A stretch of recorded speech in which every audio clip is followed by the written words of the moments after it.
Assalamualaikum rekan-rekan sekalian. Kali ini kita akan mengambil tema genset datasheet untuk tender. Genset itu adalah generator set.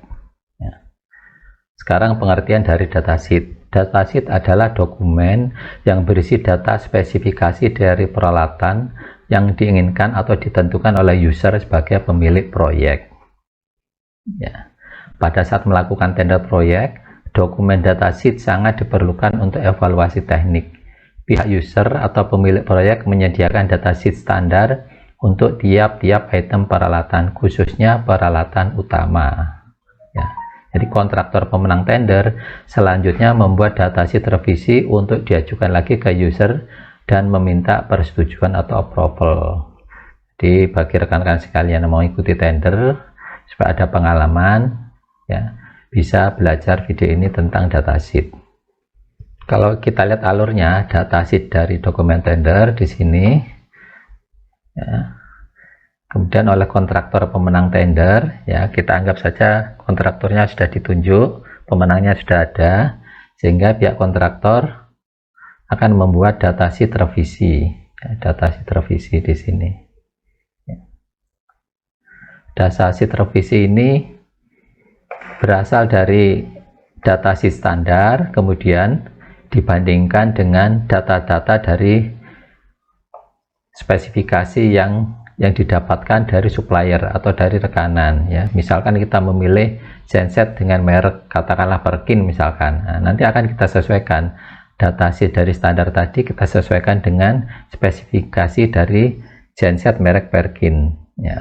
Nanti misalkan ada perbedaan, ini akan kita ajukan ke pihak user, lewat konsultannya, minta persetujuan apakah diizinkan atau tidak. Misalkan ada perbedaan spesifikasi, misalkan sudah disetujui, datasheet di approve oleh pihak user, pihak konsultan, baru kemudian dilakukan proses yang lebih lanjut, yaitu eksekusi proyeknya. Jadi peralatannya tadi atau genset yang sudah di approve tadi bisa direalisasikan dengan membeli genset dengan merek tertentu itu.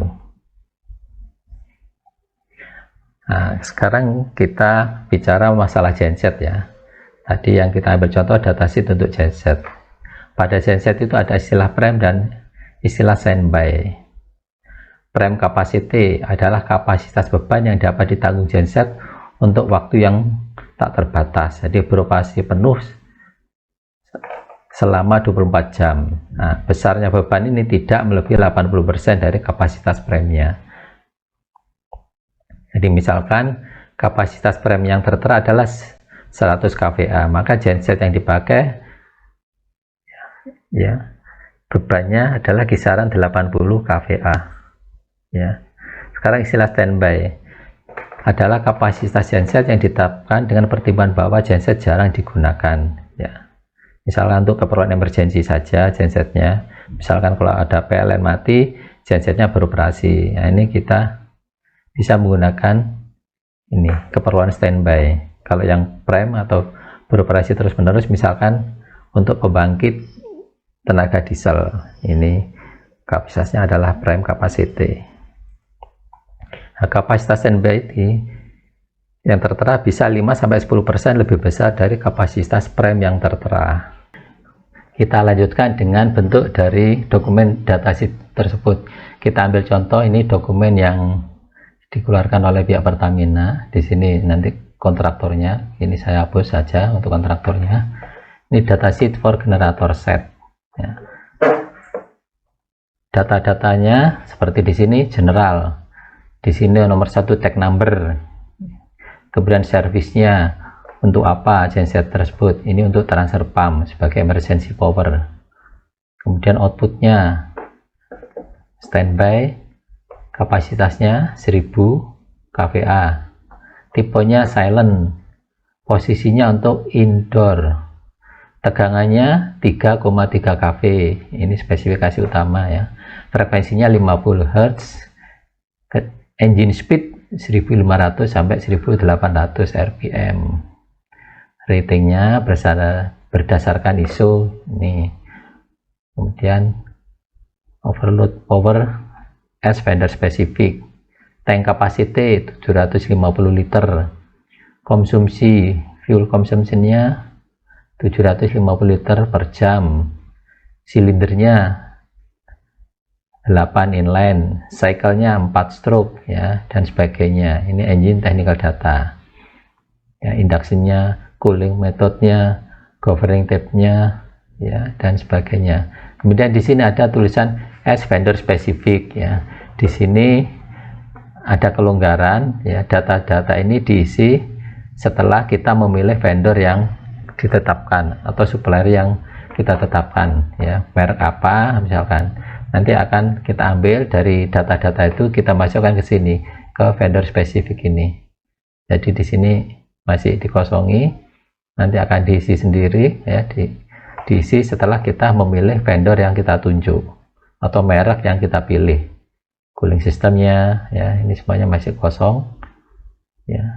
Kemudian lubrication sistemnya di sini masih kosong ya.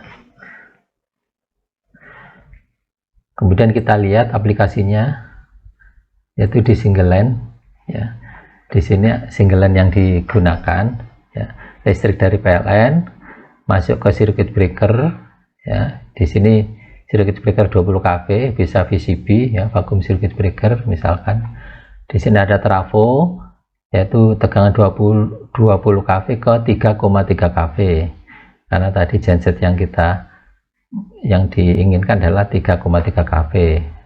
Trafonya kapasitasnya 1250 kVA. Masuk ke kWh, dan di sini ada COS, change over switch, yaitu untuk memindah power dari PLN ke gensetnya. Ini genset sebagai emergency, kapasitasnya 1000 kVA ya. Kemudian keperluannya di sini, ini busbar 3,3 kV, 3 pas 1000 ampere ya, dengan rating 31 kA. Nah, keperluan utamanya apa? Ini untuk menggerakkan 2 pompa, masing-masing kapasitasnya 850 kVA ya. Pompa 1A, pompa 2A ya. Ini bergantian ya, dipakai yang satu sebagai cadangannya, beroperasinya gantian ya. Karena ini adalah pompa utama, kalau misalkan terjadi apa-apa di salah satu masih ada cadangannya. Ini harus jalan terus. Yang berikutnya adalah, misalkan kita sudah memilih jenis genset dengan merek Perkin. Ini seriesnya, tipenya kita akan ambil tipe 48 TAG2A ya. Misal ini spesifikasinya, ini prime power 1022 kVA, standby nya 1125 ya. Ini yang kita pilih misalkan ya, jenis engine-nya, penggeraknya. Sekarang kita pilih generatornya ya. Generator yang kita pilih misalkan ini menggunakan merek Marathon ya, Marathon. Modelnya ini MXM 1004 modelnya. Kemudian datanya 3,3 kV, 800 kW ya, atau 1000 kVA. Power faktornya 0,8, RPM-nya 1800, 3 pas 50 Hz ya. Ini adalah spesifikasi detail dari motornya ini ya, dari generatornya, maaf. Dari generatornya ini ada detailnya, isolation resistant dan lain sebagainya. Mungkin tidak saya bicarakan secara detail di sini, spesifikasi data-data di sini. Tapi yang jelas di sini, setelah datasheet itu mendapatkan persetujuan, termasuk ini merek yang kita beli bisa kita lampirkan di datasheet itu ya, baik gensetnya maupun ini generatornya ya. Nanti engine-nya dan generator ini dikoppel oleh manufakturnya ya. Ini adalah detail dari generator ya. Demikian rekan-rekan sekalian, uraian singkat dari genset datasheet ya. Semoga penjelasan ini bisa memberikan wawasan pada rekan-rekan sekalian bila mengikuti tender. Langkah-langkahnya adalah seperti itu. Terima kasih. Assalamualaikum warahmatullahi wabarakatuh.